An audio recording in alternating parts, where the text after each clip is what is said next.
Hello friends, welcome to our YouTube channel Rinku study. जैसा कि आप लोगों को पता है कि मैंने सीरीज शुरू की है जिसमें TET C TET and DElEd के छात्रों के लिए मैथ्स की क्लासेस चल रही हैं। इससे पहले मैंने अपने 2 वीडियोस अपलोड कर दिए हैं। जिसने भी मेरे 2 लेक्चर नहीं देखे होंगे वो कृपया मेरे चैनल पे जाके अपने दोनों लेक्चर्स को कंप्लीट कर सकते हैं। आज हमारा तीसरा लेक्चर है जिसमें आज हम लोग पढ़ेंगे पूर्णांक संख्याएं और परिमेय संख्याएं। ये दो दो टॉपिक के बारे में आज मैं आप लोगों को समझाऊंगी।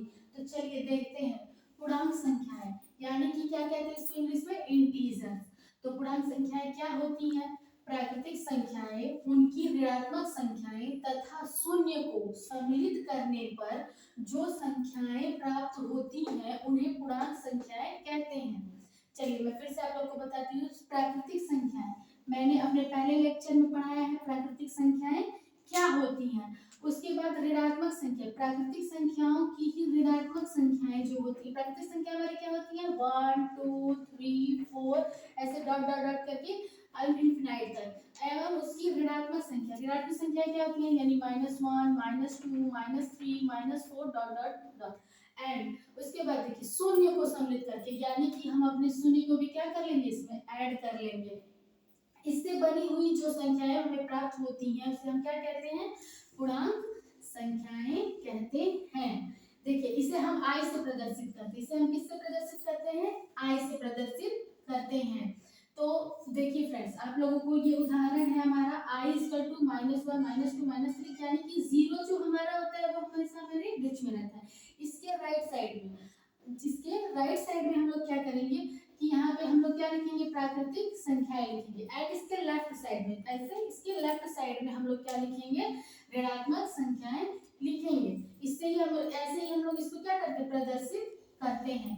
फिर से मैं एक बार और समझा दूं आप लोगों को कि प्राकृतिक संख्याएं और उसकी ऋणात्मक संख्याएं, प्राकृतिक संख्याएं और उसकी ऋणात्मक संख्याएं तथा शून्य को सम्मिलित करके जो भी संख्याएं हमारी बनती हैं, जो भी हमारी संख्याएं हमें प्राप्त होती है उसे हम क्या कहते हैं? पूर्णांक संख्याएं कहते हैं। इसका उदाहरण है 0 1 2 3 4। हम ये राइट साइड में लिखेंगे एंड लेफ्ट साइड में -1 -2 -3 -4 इधर डॉट डॉट इनफिनाइट तक।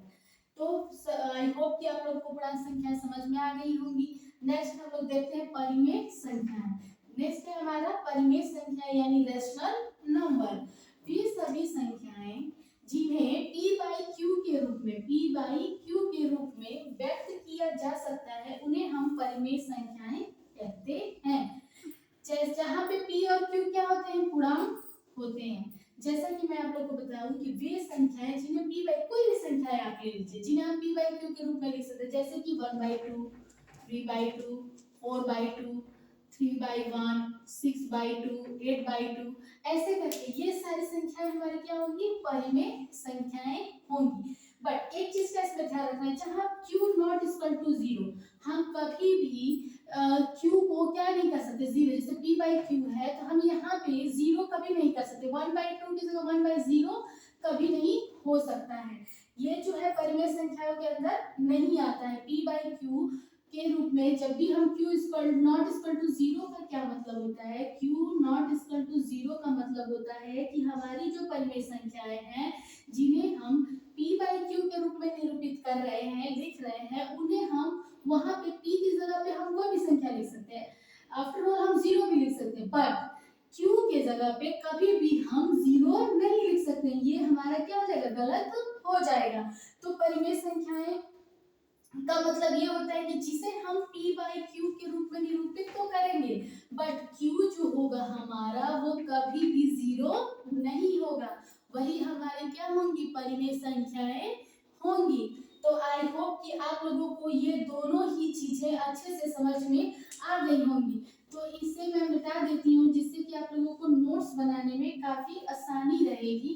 ये सब चीजें मैं इरेज कर देती हूँ और मैं यहाँ से थोड़ा साइड हट जा रही हूँ। आप लोग क्या करें, इसे नोट्स बनाए इसका। एंड टॉपिक आप लोगों को समझ में आया होगा तो प्लीज मेरे चैनल को like, subscribe and share. Thank you.